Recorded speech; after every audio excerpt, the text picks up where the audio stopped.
Imana yaratubeshereje izina ryayo n'ihimbazwe. Haleluya. Reka twese tuzamure Imana yacu cyubahiro. Imana yakoze. Mbere yuko tuganira ijambo ry'Imana, numvise umutima wanjye wuzuye amashimwe. Mfite ishimwe maranye iminsi, ariko nk'uko bivuze muri iyo korasi nabuze amagambo bivugamo biguma kungora. Numvaga ari ishimwe rigari kandi ribyibushye, nkumva mfite byinshi byo gushimira Imana. Rero iteka natekereza nkumva sinzi amagambo by'abagaragara hano imbere yanyu navuga, bibereye ubuzima, numva bibereye ikizamini gikomeye. Ariko umwuka w'Imana aransanga, iryo shimwe ryanjye nza kubona amagambo mbivugamo binyuze mu mvugo nahimbye, shima Imana, mvuga ibintu by'Imana, mvuga kurinda kwayo gukomeye, mvuga imbaraga zayo zihebuje. Reka rero mbagezeho uwo mvugo. Ndagushima kuko wampamagaye mu izina, uti ngwino mwana wanjye, utibaho nanjye baho. Ndakuvuga imyaka kuko wera, uri Jehova Jire, uri Jehova Rafa, uri Jehova Shalom, uri Alfa na Omega, itangiriro n'iherezo. Dawidi we biramurenga ati uriya. Nanjye mvuze uko nabivuga, simfite amagambo meza yo kukurata uko bigukwiye, gusa navuga uri igitangaza, ukora ibitangaza abantu bagatangara. Uratangaje kuko ukuri kuzimu ugashyirayo, urakenesha ugakenura, uri Uwiteka niryo zina ryawe, uteza ijabiro nibwo buturo bwawe, ni ukuri urahambaye. Gahora usengwa, gahora usingizwa, abawe tuzahora tukuratira abatakuzi, nabo bamenye kukura ku cyawe, bamenye kugira neza kwawe. Erega urera, erega urakiranuka, ntawuhwanye nawe, yaba mu isi, yaba mu ijuru, yaba mu bizima ndetse n'abakuru, yaba abakomeye n'aboroheje, ubaruta bose mwami wanjye. Ushimwe mwami, wongere ushimwe. Imirimo itangaza wakoze iragaragara, uhereye kera ukageza uyu munsi. Turacyabona imirimo y'intoki zawe, turacyabona gukomera kwawe. Uriho, wahozeho kandi uzahoraho. Uri igitare kizima kitanyeganyezwa, uri udasumbwa, uri rwogera, uri rukundo, uri nyir'impuhwe, uri rubasha kandi uri rurangiza rwa byose.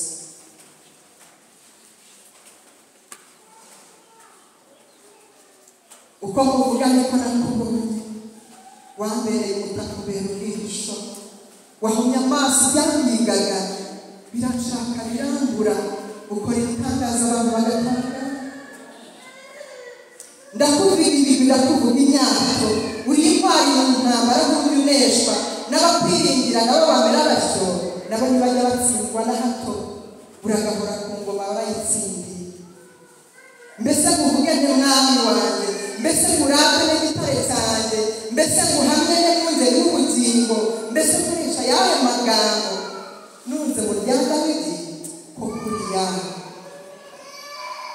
Ineza yawe iba kuri bose, nturobanura ku butoni, ntuheza abaje bagusanga, ahubwo ubasanganiza urugwiro, ukababwira uti muze aho ndi bana banjye, nimunsange ndabaruhura.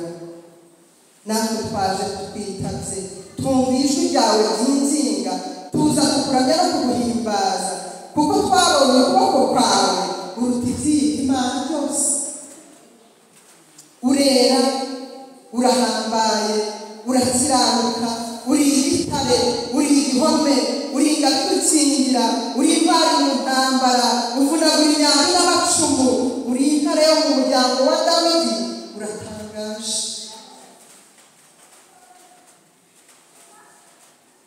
Mvuze ibyawe bwakibukira, mvuze urukundo rwawe sinagondora, ntekereje imirimo y'intoki zawe, mbaze imigisha utanga iva mu kuboko kwawe, erega ni byinshi yo gutangaza. uragahoraho uragahora ku ngoma wayoboye amahanga yose komeza udutware muyobozi mwiza utugeze aho twifuza kutugeza udushyitse aho twifuriza gushyika natwe tuzahabwa inkuru dutabarutse tunesheje urugamba dushoje urugamba turi hano ku isi kuko ari wowe utuneshereza komeza utsinde dushoboze tukuvuge tuguhamye tuvuge gukuraho icyaha tuvuge ko ari wowe mukiza mwiza tuvuge imbaraga ugira zitangaje n'abatakuzi nabo bakumenye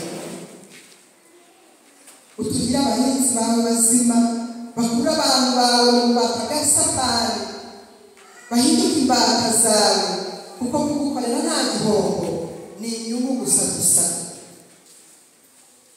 nanjye mwami wanjye sinzahwema kugukorera nubwo ibicane byari byinshi nubwo Sanibaratika Tobiya na Geshemu badacogora ariko natwe ntabwo tuzacogora gukora neza reka icyiza kiganza ikibi reka amahoro aganze urwango ubumwe buganza amacakubiri urwango rwibukira urukundo maze tuba bo wishimira mu gihugu reka dukoreshe impano waduhaye buri wese yibuke umuhamagaro we twese duharanire kukubahisha kuko gukorera nta gihombo dutegereje ingororano zawe erega n'ukuri zirahari kandi turi muri iyi si ujye udusogongeza ku byiza byo mu nzu yawe ujye udusogongeza ku byiza by'imigisha yawe tukumva kugira neza kwawe nicyo gituma natwe tutazakuvaho nicyo gituma natwe tudashobora kwambara amajipo kugukorera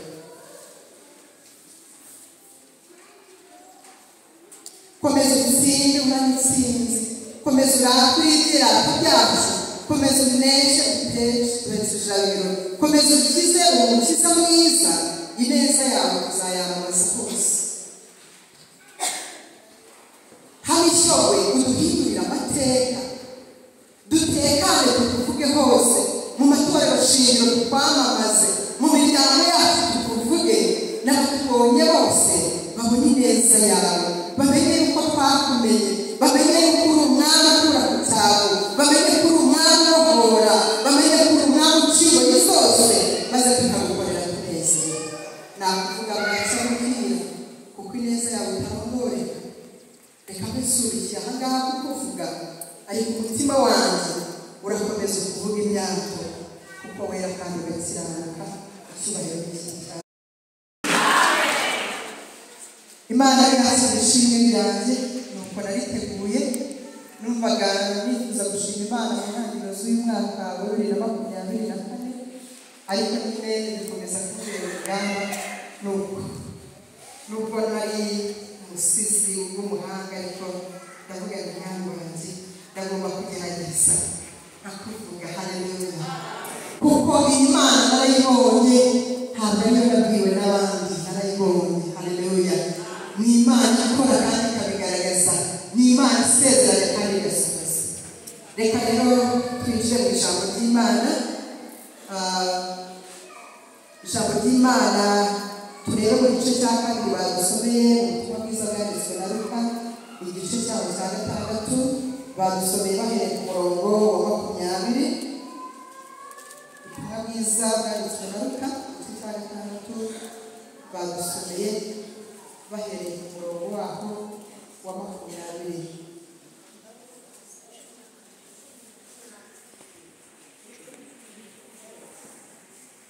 amarabarira gato igice cya 14 igice cya 14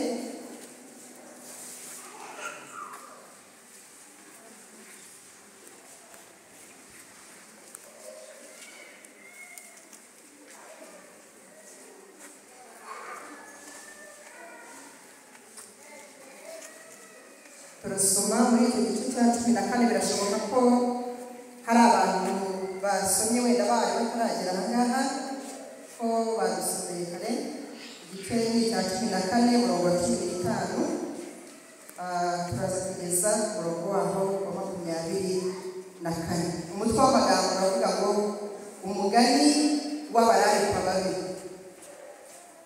nuko umwe muri abo bicaranye basangira abyumvise hahirwa uzahira mu bwami bw'Imana. Nawe arababwira ati hariho umuntu watekesheje ibyo kurya byinshi ararika benshi. Igihe cyo kurya gisohoye atuma umugaragu we kubwira abararitse ati nimuze kuko bimaze kwitegurwa. Bose batangira gushaka impamvu z'urwitwazo bahuje umutima. Uwa mbere ati nabuze umurima wiriye kujya kuwureba, ndakwinginze mbabarira. Undi ati nabuze imfizi 10, nabuze imfizi 10, amapfizi 10 yo guhinga ngiye kuyagerageza, ndakwinginze mbabarira. Undi ati narongoye nicyo gituma ntabasha kuza.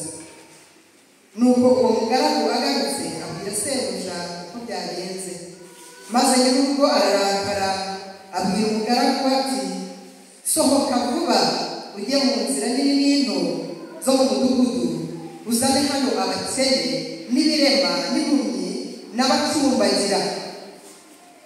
Umugaragu we agarutse aravuga ati databuja, icyo utegetse nagikoze, nyamara haracyari umwanya w'abandi.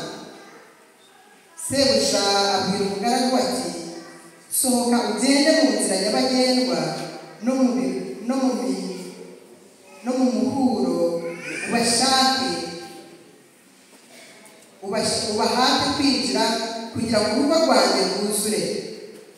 Ndababwira yuko ari nta muntu wo muri ba bararikwa uzarya ibyo kurya byateguye. Twakire neza ijambo ry'Imana.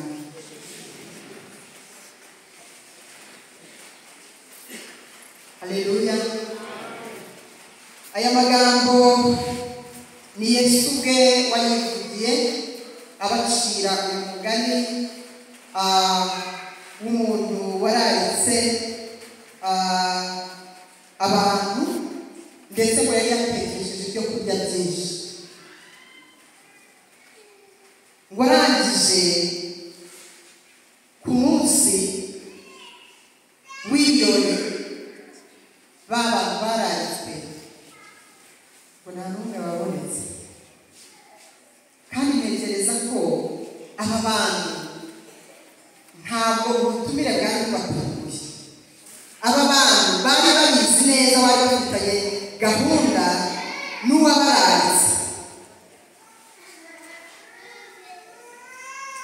Bari babizi neza yuko itariki runaka, umunsi runaka hari uwabararitse kandi bagomba kumwitaba. Ariko ikintu gitangaje kandi gikomeye ni ukuntu ngo umunsi nyirizina ugeze ngo bose batangira gushaka impamvu z'urwitwazo bahuje umutima. Umurongo wa 18.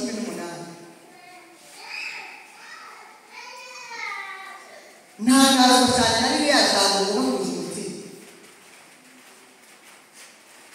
Gushaka impamvu z'urwitwazo bahuje umutima. Bari abantu ari kubanza hari harimo n'akagambane sibuze kugira ngo bahurize kuri icyo kintu cyo kutitabira ubutumire, kandi bazi ko umuntu yatetse ibyo kurya byiza, yateguye ibyo kunywa bihagije, ariko ngo batangira gushaka inzitwazo. ngo umwe arangije aravuga ngo uwa mbere ati naguze umurima nkwiriye kujya kuwureba, ndakwinginze mbabarira. Ni naguze umurima ntabwo yawuguze uwo munsi. Naguze umurima mbabarira ngiye kuwureba. Ubwo se niba yarakibuka ko yaguze umurima nta. Ariko kuri uwo munsi wo kwitabira ubutumire aravuga ati ngubu ngiye kureba umurima wanjye. Nibutse ko hari umurima naguze, ndagomba kujya kuwureba. Ngo hanyuma undi aravuga ngo naguze amapfizi 10 yo guhinga, ngiye kuyagerageza, ndakwinginze mbabarira. Nashaka bene yaguze uwo munsi kuko gahunda yarayize, nawe tugiye kugerageza amapfizi yanjye. Ariko abo bantu bari n'abakire we, siko bari barashubijwe. umukene wari ubari ngo narangiza aravuga ngo narongoye nicyo gituma ntabasha kuza. Nawe yari mu bisubizo cy'uko yarongoye, kandi hari abandi basore wenda bari batarabona abagore, ariko ati rwose mbabarira ntabwo bashije kuza. Ngo nuko uwo mugaragu agarutse abwira sebuja uko byagenze, ngo maze nyir'urugo ararakara abwira umugaragu ati sohoka vuba ujye mu nzira nini zo mu mudugudu uzane abakene, noneho uzane abakene, uzane ibirema, uzane impumyi n'abandi batsumbaye twahoze tubaga bicaye hariya ku kidendezi. Genda ubaza, genda ubaraye baze maze ibyo nateguye aba aribo babishye. Ngo aragenda arabararika ba bandi bose, kandi yabafatiranye uwo munsi bo baraza n'ukuri ko bari bababaye, wenda wasanga bari banisonzeye bakeneye kurya. Baraza bose ngo baraza, ngo hanyuma umugaragu agaruka kuri sebuja amubwira ngo nabararitse ibyo wakoze yambwiye gukora nabikoze, nabararitse ariko haracyari indi myanya itarimo abantu. Arangije aramubwira ngo subirayo noneho ugende uzane n'abandi bantu ubakusanye ujye no mu midugudu no mu birorero no mu mahuriro y'inzira ubaza bajye ibyo kurya nateguye, banywe ibyo kunywa nateguye. Utekereza ko uriya mutware, reka tumwite umutware, utekereza ko bari abantu yabaranditse yumva anezerewe? Ese uko ibirori bye yari yariteguye buriya niko byagenze? Ari nkawe byagendekeye gutyo wakumva unezerewe? Njya mbona niyo babwiye umuntu ngo uzamusura akaguhisha ukagira n'impamvu ituma utagera. Hagarara nakubwira ati nzaguca amande, nari natetse nakwiteguye, nari nasengereye, nigashaka kaba agashara cyangwa agatobe, atariko watumiye ubusa uzabyishyura. Kagira ngo warabyishyura se? Warabyishyura ariko rero uyu mutware ntabwo mu by'ukuri n'ubwo yatumiye abo bantu bandi ntabwo byari bimunejeje, kuko abo yari afitanye nabo gahunda bari bamaze kugira gute, bari bamaze kumutenguha.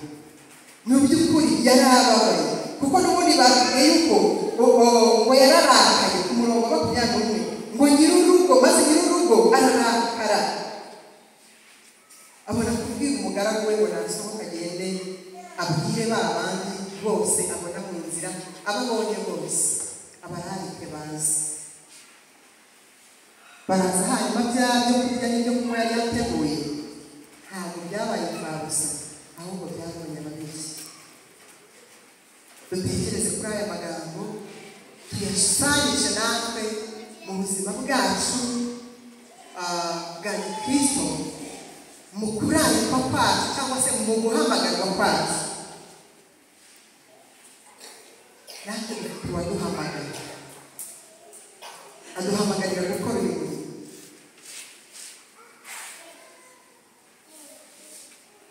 Araduhamagara kugira ngo ya mirimo myiza twaremewe, imwe Yesu yiteguriye kuva kera kugira ngo tuyigenderemo, tuze tuyikore turi mu murimo w'Imana. Mbese aho ntitwaba natwe tugira inzitwazo nk'iz'aba bantu? Ese aho ntitwaba natwe tujya duhuriza umutima ku kwica umurimo w'Imana tukazaka inzitwazo?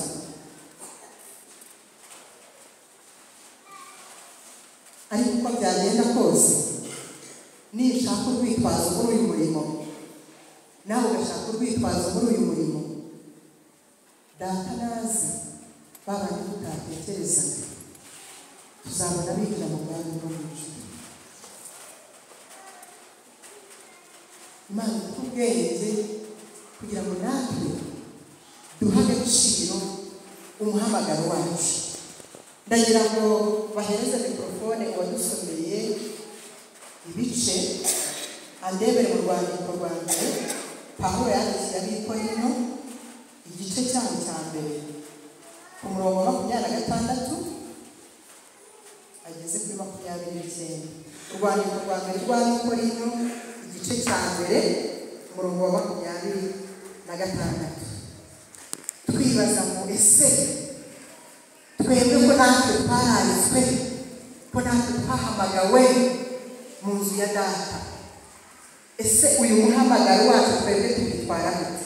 Intego nahaye n'amagambo iravuga ngo mbese urimo kwitwara ute mu muhamagaro wawe? Nta gisubizo nkeneye ko buri wese ahubwo wibaza n'umutima wawe, hanyuma igisubizo urakibona, kandi umutima ntabwo ibyo byaruswa, uravuga igisubizo cyiza rwose kandi kikunyuze. Nadusomere urwandiko rwa mbere Pawulo yandikiye Abakorinto igice cya mbere kugera ku murongo wa 26. Muzirikane guhugura kwanyu bene data yuko ab'ubwenge bw'abantu bahamagawe ari benshi, n'abakomeye bahamagawe atari benshi, n'imfura zahamagawe atari nyinshi. Ahubwo Imana yaturanyije abaswa bo mu isi ngo ikoze isoni abanyabwenge, kandi yaturanyije ab'inyantege byo mu isi ngo ikoze isoni ibikomeye, kandi n'ibyoroheje byo mu isi n'ibihindurwa n'ibitariho Imana yarabitoranyije ngo ihindure ubusa ibiriho, kugira ngo hatagira umuntu wirata imbere y'Imana. Haleluya. Imana ikumugisha cyane. Ngo muzirikane guhamagarwa kwanyu bene data. Tubizirikane guhamagarwa kwanyu. Wibuke yuko ari ubwenge bw'abantu, kuko ari ubwenge bw'Imana n'ubwenge bw'abantu. Nusoma iki gice uhereye ku murongo wa 18 uzumva itandukanye. Ngo uzirikane yuko ari ubwenge bw'abantu bahamagawe atari benshi, n'abakomeye bahamagawe ntabwo ari bose, ari benshi. N'abakomeye bahamagawe si benshi, n'imfura zahamagawe nazo si nyinshi. Ngo ahubwo Imana yatoranyije abaswa bo mu isi. Haleluya. Ngo kugira ngo ugire gute? Kugira ngo ukoze isoni abiyita abanyabwenge. Ntabwo gukorera Imana bisaba kubariza amashuri reka, cyakora kuyikorera waranayize nabyo ni umugisha, ariko ntabwo muri kondisiyo Imana ishyira imbere kugira ngo iguhamagare, kugira ngo ikurarike uze gukora mu murima wanyu. Ntabwo bisaba yuko ufite amashuri ahambaye, ariko niba unayafite uzirikane yuko abahamagawe muri icyo cyiciro atari benshi. Nuko hanyuma uzirikane guhamagarwa kwawe, kandi nurangiza ubiha agaciro, kandi wibuke yuko yatoranyije iby'intege nke, ibinyantege nke byo mu isi, kugira ngo ikoze isoni ibikomeye.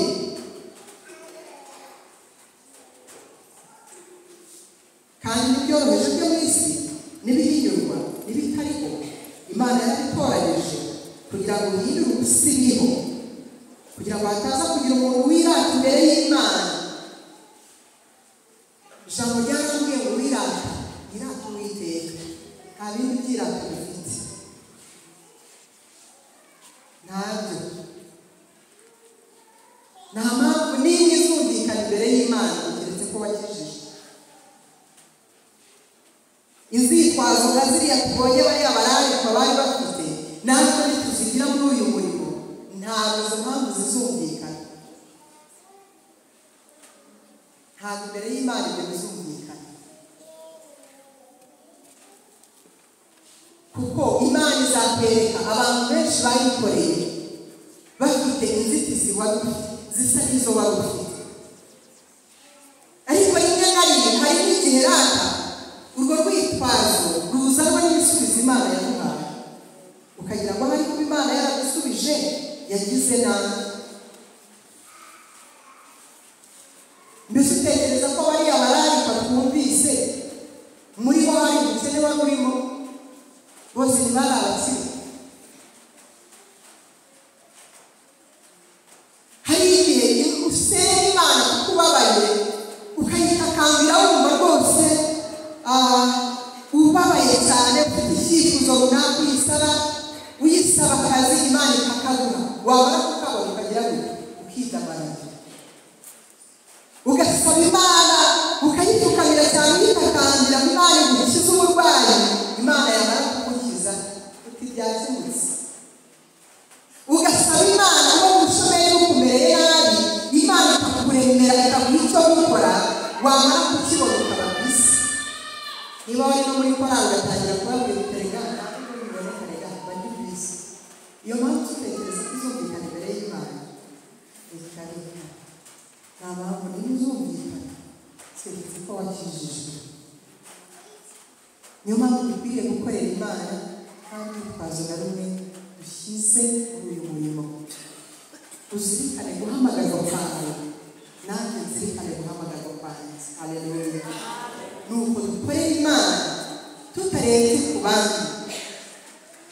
Hari abantu bajya bafata umwanzuro ku kintu runaka barebeye ku bandi, ngo runaka ngo yagize ati reka nanjye ngiye gutya, ngo ubw'abenshi ngo bemeje iki ngo reka nanjye ngende. Ariko se nta mwuka w'Imana uri muri wowe ukuyobora ukubwira icyo gukora? Ibyo babyita kugendera mu kigare. Kanyamaza rero yigeze kuduha agatekerezo ngo kaza inyamaswa zirutse ngo zitazi icyaba, ngo gakwavu kari kiryamiye munsi y'igiti cy'ipapayi, ngo nuko ikibabi kirahanuka kikubita hasi, agakwavu kubera kari gasinziriye kamanuka kirukanka.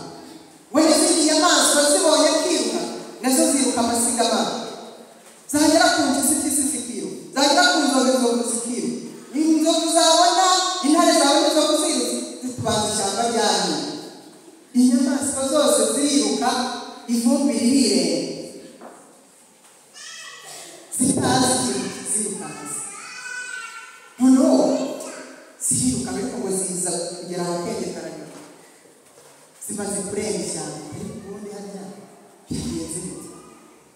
Imwe yahagaze indi asanga n'izi cyaba, atekana ngo impyisi zigenda bakugerageje. Inzovu yahagaze intare akanabonye n'amashyi arimo kuguruka asimbuka ibiti, nanjye ndagenda.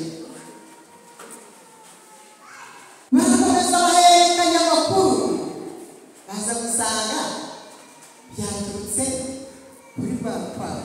Hanyuma babaza urukwavu bati ni iki cyane kibaho? Urukwavu ruti ni ukuri narisinzi, ngiye kumva n'ubu kintu ngo po kibutse uruhande rwawe badavunutse.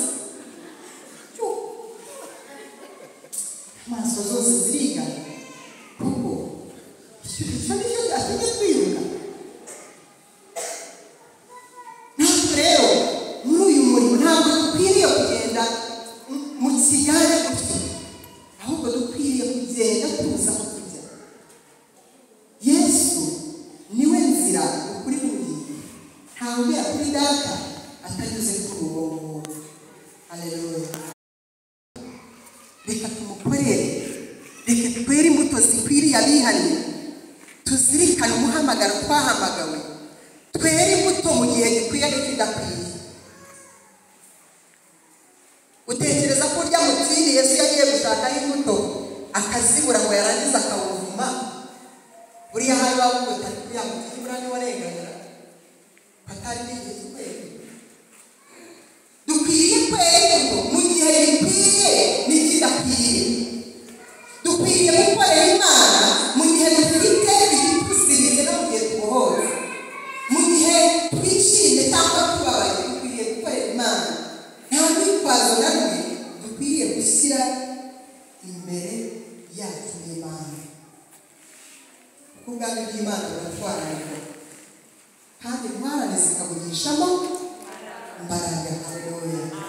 Ntabwo kubivuga gusa bihagije, ahubwo bigusaba gukora. Buri wese yitekerezeho rero. Ndasoje ariko nagira ngo mubwire ngo witekerezeho. Muri twe buri wese azahagarara imbere y'intebe y'imanza y'Imana. Ni ukuri nubwo najya aho benshi bagiye, ariko cya gihe uzahagarara ku giti cyanjye. Yewe n'umutware ntituzahagarara, n'abana ntituzahagarara, n'ababyeyi niba bafite ntizahagarara nabo, n'abandi uzahagarara nabo, ahubwo buri wese azibarizwa. Tureke kugendera mu kiganiro, tureke guhuriza umutima kwica umurimo w'Imana, aho buri wese avuga uko yahamagaye. Ariya magambo twasomewe mu Gutegeka kwa kabiri yaturondoreraga imigisha izatubaho nitugira umwete wo kumvira Uwiteka. Ariko ukomeje guhera ku murongo wa 15 gukomeza, hari n'imivumo iteganijwe ku batumvira. Imana idufashe kandi itugirire neza, iduhe gusubiza amaso inyuma, tuzirikane guhamagarwa kwacu nk'uko Pawulo yabibwiye Abikorinde. Hanyuma buri wese yibaze ibibazo bitatu kandi yihe igisubizo. Mbese wowe mu muhamagaro wawe cyangwa se mu murariko wawe ubyitwayemo gute? Ikibazo cya kabiri wibaza, uvuge ngo mbese iyo bibaye ngombwa ko mfata umwanzuro runaka, aho sinaba ndeba ku bandi nkirengagiza ijwi ry'Imana ribwira. Nshoboza mwami nibo bajya baririmba kugura amaso ku bantu, umucyo ijwi ry'Imana ribwira icyo rigutegeka icyo ukora. Mbese waba wumva ijwi ry'Imana cyangwa ufite abantu cyangwa ibintu wubaha kuruta Imana? Ikibazo cya gatatu, mbese ibisubizo Imana yaduhaye, ibisubizo Imana iduha ntibyaba bidutera kuyitera umugongo? Buri wese abyibaze kandi igisubizo. Nusanga hari ibyatumye itera Imana umugongo, wihane mu mutima wawe. Niwisuzuma ugasanga ibintu ari bizima, ukomereza aho ngaho. Nyagasani ni muraba muri kumwe, ukomereza aho ngaho, kuko nitutagusaba tuzagira gute? Tuzasarura. Tukagusenga Imana. Mana, turagushimiye kandi turaguhimbaje. Tugushimiye ko watumenye kandi tugushimiye ko waduhamagaye. Buri wese umuzi izina rye, uzi imyicarire n'imihagurukire yacu, uzi ibitugora kandi uzi ibitunaniza. Nyemerera uguhamagarwa kwacu mwami, uduhe kongera gusubiza amaso inyuma, dukureho inzitwazo zose, dukureho ibyatuma tutaba imbere yawe uko bikwiye, dukureho ibyatuma tutagukorera, dutandukane n'ikintu cyose mwami cyatuma tutakunezeza. Uduhe kwera imbuto zikwiriye abihanire, kandi nubwo twageragezwa, nubwo twarushwa, nubwo twahura n'ibitunaniza, uturinde gucogora. Ahubwo mwami twambike imbaraga, udufate ukuboko Yesu utugendeshe, kuko ni wowe uza aho watugeza, ni wowe nzira, ukuri n'ubugingo. Uduhe kuguhanga amaso, tuguhanga amaso iteka, kuko kuguhanga amaso bidukiza intege nke, kuguhanga amaso bituma dusubiza intege mu bugingo, kuguhanga amaso mwami bituma dukora ku maso, tugakora ku matwi yacu tukumva, tukabasha kumenya no gukora ibyo ushaka. Buri wese muri twe rero tugirire neza, twambike imbaraga, duhe kugukorera tutagishanya impaka, duhe kugukorera tunezerewe, kuko umurimo wose dukora umwete ngo niwo tuzahemberwa.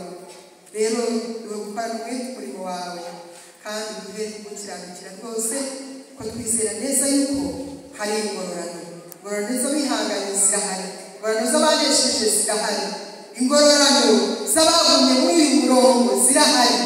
Nuko rero dushoboze kugira ngo twe kunanirwa, dushoboze kugira ngo twe gucogora. Dukomeze rero duhe imbaraga z'umutima, imbaraga zo gukomeraho, imbaraga zo kuguhanga amaso. Buri wese uko agukeneye Mana ubone, buri wese aho ananirwa mwongerera imbaraga, buri wese aho abona atsinda